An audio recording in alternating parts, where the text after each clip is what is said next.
د امازون ځنګل چې له 9 هیوادونو سره پوله لري د نړۍ تر ټولو لوی ځنګل بلل کیږي. دا داسې ځنګل دی چې تر اوسه یوازې د دې ځنګل شاوخوا 8% برخو ته انسانانو مستقیما لاسرسی لرلی. یعنی دا ځنګل نږدې 92% داسې ګڼې او یرونکې برخې لري چې تر اوسه نه دی څېړل شوی او نه هم پرې انسانانو قدم ایښی.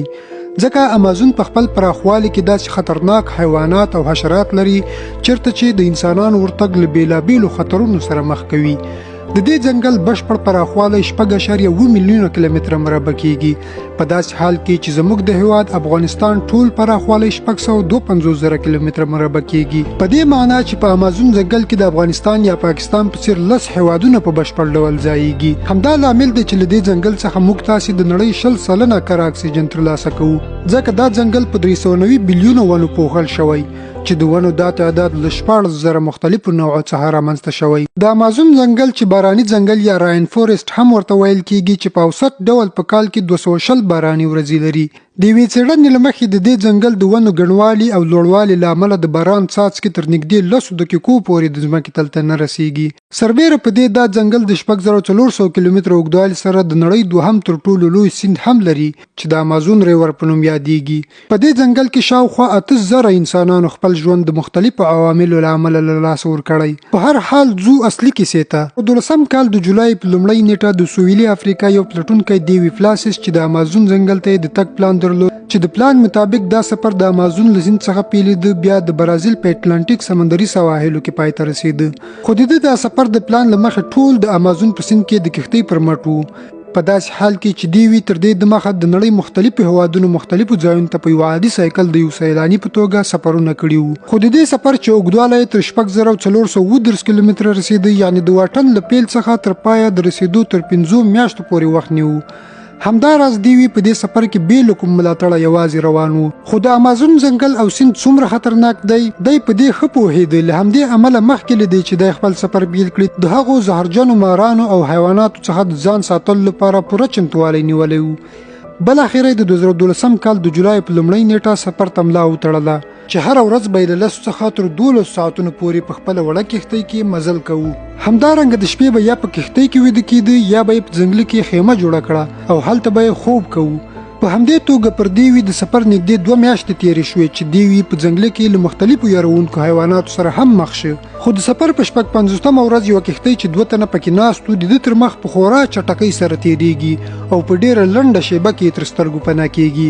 دی د کښتۍ په ناڅاپي ډول د تېرېدو په فکر کې و چې هممهاله د یوه تېرې شي په واسطه دی ملا ته لګېږي. ده داسې محسوسوله لکه په چاقو چې وهل شوی وي. خو دا چاقو نه و بلکې دا غشی و کوم چې مستقیم یې د ملا تر هډوکو پورې رسېدلی و چې له امله یې د بدن مختلفو برخو کار پرېښود او له کښتۍ څخه وغورځېد. دا چې د غشي د لګېدو له امله یې لاسونو ځواک له لاسه ورکړی و د لامبو نه وهلو له امله په کرار په اوبو کې د ځمکې تل ته نږدې کېده. د ځمکې د تل له صدمې سره یې سم د بدن برخې بیرته څه ناڅه فعالیت پیل کړ او د لامبو وهلو په واسطه یې بیرته د اوبو تر سطحې ځان ورسوو. خو شاوخوا ګوري چې هیڅ څوک په نظر نه ورځي بنا له خپلې وړې کښتۍ چې د ده له غورځېدو سره سمه کښتۍ هم په اوبو کې په بل مخه وختې وه.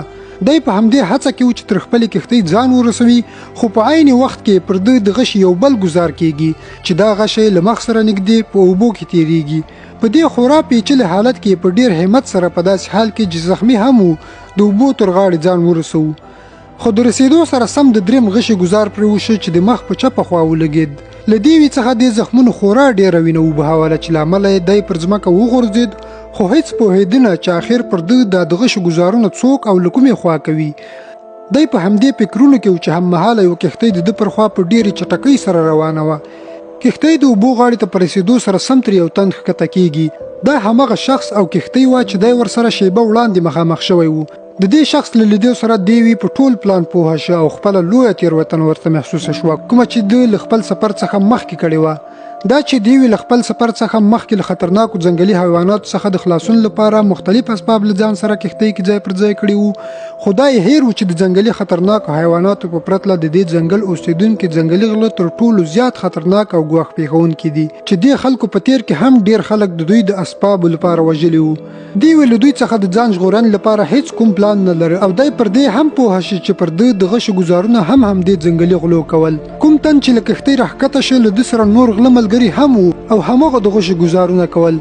په عین وخت کې غل د ده خواته نږدې کېږي او یو لوی چاقو یې د وژلو لپاره راوباسي چې دیوی خپل مرګ په خپل سترګو ویني، خو همت له لاسه نه ورکوي، له ځمکې پورته کېږي او د ځنګله په خوا تښتي. په همدې وخت کې بیا پرې د غشو ګزارونه شروع کېږي. دا ځل په 4م غشي دیوی پښې ته لګېږي، خو دیوی لا هم د دومره ژورو زخمونو سربیره مرګ ته تسلیمي نه منله او مخ په وړاندې روان و چې څو کیلومتره پر مخ ولاړ. همداراز دیوی له غلو څخه ځان وژغورو، خو حالت یې د ژورو زخمونو له امله ډېر خراب و او ګمان یې کوو چې تر ډېره به ژوندی پاتې نه شي. خو ده غوښتل لا ډېر ژوند وکړي، خو په ځنګل کې هیڅ مرستندوی نه لاره.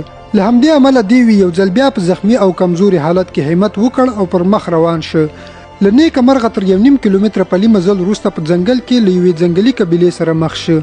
دا وخت د دیوی روغتیایي حالت خورا کمزوری و چې په همدې حالاتو کې تر روغتون نه وای یوړل شوی، ګواکې ژوند یې همدلته د ژورو زخمونو له امله پای ته رسېدلی وای. خو په داسې حال کې چې دلته نږدې هیڅ کوم روغتون نه و او نه هم د دې ځای له خلکو سره داسې څه و چې تر روغتون دې په بیړه پرې ورسوي. خیر د دې قبیلې خلک دیوی په یوه کښتۍ کې تر روغتون د رسولو هڅه کوي. په یاد ولرئ چې د دې قبیلې خلک یوازې د پیسو د ترلاسه کولو لپاره دا کار کوي. خو کله چې دوی ته معلومه شوه چې دیوی د مخه لا غلو لوټلی دی، نو په نیمه لار کې په همغه حالت پرېږدي. دیوی اوس ټول همت له لاسه ورکړی و او نه یې شول کولی چې وړاندې لا یو قدم واخلي او دا یې منلي وه چې اوس دې مرګ حتمي دی. خو قسمت یې ښه و چې په همدې حالت کې دی یو ځل بیا د کومې ځنګلي قبیلې له وګړو سره مخ کېږي چې دا خلک یې یو څه وړاندې تر نورو ځنګلي قبیلو پورې رسوي. په همدې توګه دا قبیلې وړاندې تر نورو قبیلو پورې رسوي چې بالاخره دیوی تر روغتون پورې ورسول شو. خو روغتون ته په رسېدو یې هم ستونزې هوارې نه شوې، ځکه له دیوی سره نه د درملنې پیسې وي او نه هم ډاکټران په خبرو پوهېدل. همداراز دیوی له خپلې مور سره ټلیفوني اړیکه ونیوله او له ټول حاله یې خبره کړه. د دیوی مور دا موضوع په ډېر مهارت سره په سوشل میډیا خپره کړه او د مرستې غوښتنه یې وکړه. د دې موضوع په لیدلو سره 2 نفره روغتون ته د دیوی د مرستې لپاره ورغلل او ډاکټرانو ته د دیوی د درملنې بیل ورکړ او ډاکټرانو هم تر دې وروسته د دیوی درملنه پیل کړه. خو ستونزه دا رامنځته شوه چې د دیوی د ژورو زخمونو عملیاتو کولو لپاره د ډاکټرانو سره د روغتون کې وسایل نه وو. له همدې امله ډاکټرانو هغو 2 مرستندوی اشخاصو ته د دیوی عصري روغتون ته د رسولو وویل. خو ستونزه دا وه چې د ماښام 6 بجې وې چې تر سهاره پورې د دې ځای له هوایي ډګر څخه هیڅ الوتنه نه کېده. خو د دې ستونزې حل هم راوویستل شو. د کمرشل الوتکې په واسطه یې دیوی د انتقال لپاره روان کړ سره له یو ډاکټر او هغه 2 تنه مرستندوی اشخاصو. روغتون ته په رسېدو دیوی بیړني واټ ته یوړل شه. د ده زخمونه دومره ژور وو چې تر راتلونکو 12 ورځو په همدې واټ کې وو او 1 میاشت په همدې روغتون کې تېره کړه. تر 1 میاشتې وروسته چې ډاکټرانو ته د دیوی حالت د ډاډ وړ ښکاره شو، نو له روغتون څخه یې خارج کړ. نن ورځ دیوی یو لیکوال او موټیویشنل سپیکر ده چې خلکو ته د خپلې کیسې په اورولو سره وایي چې د ژوند له هرو سختیو سره مبارزه وکړئ. د معلوماتو له کتلو او اورېدلو نړۍ مننه. که مو معلومات خوښ شوي وي له خپلو دوستانو سره هم شریک کړئ او چینل سبسکرایب کړئ.